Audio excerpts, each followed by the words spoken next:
Գիրների հետ սկսում ենք մեր գրական դատը նվիրված հայ մեծ գրող Դերենիկ Դեմիրճյանի ավելորդ պատմվածքի գլխավոր հերոս Հաճի աղային։ Այսօր, ինչպես արդեն նշեցին մեր նախագծի մասնակիցները, մենք կքննարկենք Հաճի աղայի դրաման, կփորձենք հասկանալ մեղավոր էր արդյոք նա, թե ուղղակի հանգամանքների անմեղ զոհ էր։ Ոտքի դատարանն է գալիս։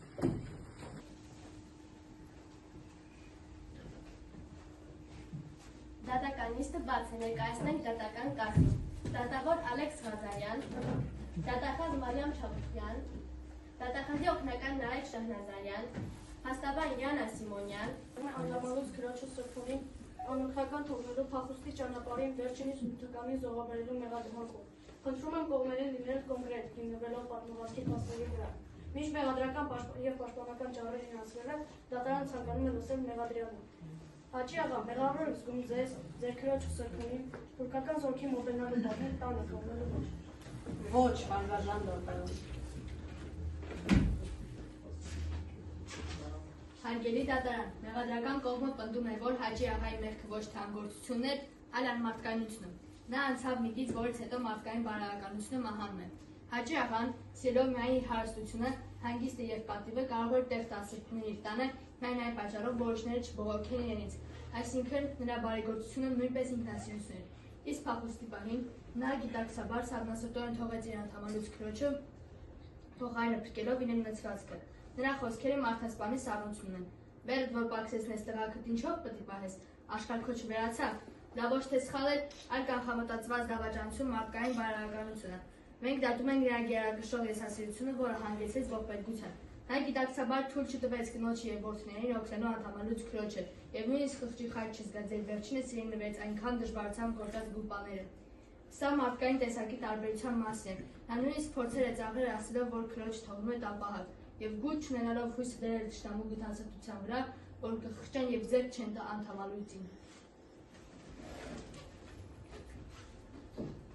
Հարգելի դատավոր, Հաճի աղան նյութապաշտության կենդանի մարմնացումն է։ Նա նյութապաշտել իր ողջ կյանքի ընթացքում, ինչպես վկայել են ականատեսները, նրա քայլվածքը մի ամբողջ ծիսակատարություն էր, գերագույն խնամքով կանցներ վտանգավոր տեղը։ Ամեն հարցում զգուշավոր այս անհատը նույնպես զգուշավորություն դրսևորեց իր քրոջ կյանքի նկատմամբ։ Թողնելով սրբունին ճակատագրի մահաճույքին, նա բացահայտեց, որ իր համար քրոջ կյանքի արժեքը ավելի ցածր էր, քան սահնակի վրա դրված բեռի արժեքը։ Ինչպես հարցաքննության ժամանակ փաստել է դեպքի ականատես Շմավոնը, նա այդ ամենը արել է մտածված, և նրա խոսքերը «ֆուրգոն գտի, տղաքս ձեռք է կեր քանդումս» և հետագա ողջ պատրաստվածությունը ասվածի վառ ապացույց է։ Ասվածի վառ ապացույց է նաև այն փաստը, որ նա զայրացել է, երբ անդամալույցը ինքն իր բերանով չի հայտնել, թե դեմ է գնալու, և ուրիշներն է ցանկանում այդ անախորժությունը։ Նույնիսկ մահվան վտանգի պահին նա ապրում է սեփական կյանքի հարմարավետության կանոններով։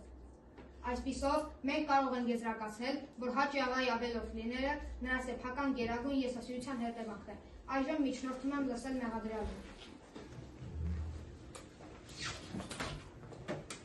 Հարգելի դատավոր, ես չեմ կարող ընդունել ինձ ներկայացված մեղադրանքը, ես չեմ ժխտում իմ արարքը, բայց այն չի դատապարտվել արտաքին մարդկանց կողմից։ Ես մեղավոր եմ, որ թողեցի սրբունին, այդ դավաճանությունը Չէ, ես մեղավոր եմ, որ թողեցի սրբունին, բայց պետք է ասեմ, որ դեռ 10 տարեկան հասակից հորս հետ ճամփորդել եմ քրդերի ու թուրքերի հետ առևտուր եմ արել, 60 տարում սարքել է իմ տունը, 50 տարի կանոնավոր ժամացույցի պես խաղաղ չքչքացել էր իմ երջանիկ տունը, բայց այդ օրը պետք է քանդվեր, և ինչպես ջրում խեղդվողը հանկարծակի արագությամբ հիշում էր իր կյանքի մանրամասները, այդպես էլ ես հիշեցի իմ անցյալը, ինչպես հանգիստ քուն դրեցի և թաղեցի հանգուցյալ հորս կողքին իմ մորը, հիշեցի 1877 թվականի պատերազմը և իմ կողքով անցավ կարծես ինձ չվերաբերվող մի փոթորիկ, հիշեցի ինչպես 30 տարեկան երիտասարդ կնոջս տարա Երուսաղեմ և ինչպես այնուհետև ձմեռ գարուն տանս մեջ տոներ ու հարսանիք, կյանքս առևտուր, ապրանք ու հարստություն, հետո որդիներս եկան, հասան, ամուսնացան, բեղմնավորվեցին, ամեն ինչ եկավ իր կարգով ու եղավ, կարծես այդպես էլ պարտավոր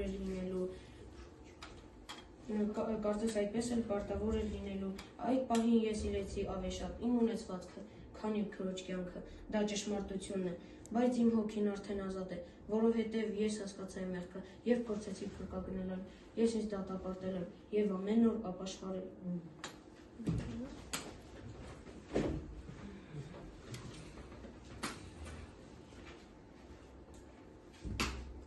Հարգելի դատարան, դատախազական կողմը ճիշտ է նկարագրում արարքը, բայց չի տեսնում հետևանքը եւ զղջումը։ Մենք չենք կարող դատել միայն արարքի համար, եթե հերոսը հասկացել էր մեղքը եւ կատարել հոգեբոր վերածնունդ։ Մեծարգո դատարան եւ հարգելի գոլեգաներ, նախքան իմ պաշտպանյալի արարքները բնութագրելը, նախ պետք է հասկանալ, թե ինչ ծանր հոգեբանական վիճակում է գտնվել նա, թե ինչ ազդեցություն է ունեցել այդ ամենը իր եւ հասարակության համար։ Այո, այս ամենը պետք է հասկանալ, եւ ես միջնորդում եմ դատարանում ներկայացնել մեր պաշտպանական թիմի կողմից տարբեր մասնագետների հետ կատարած քննարկումները։ Այժմ միջնորդում եմ ներկայացնելու հոգեբան Գայանեին, ով նշում եւ կարևորում է այն փաստը, որ ֆիզիկական պատժից ավելի ահավոր է հոգեբոր պատիժը, եւ եթե մարդն արդեն իսկ ենթարկվել է հոգեբոր պատժի, ապա ֆիզիկականն այլևս ոչինչ է հոգեբորի արժ։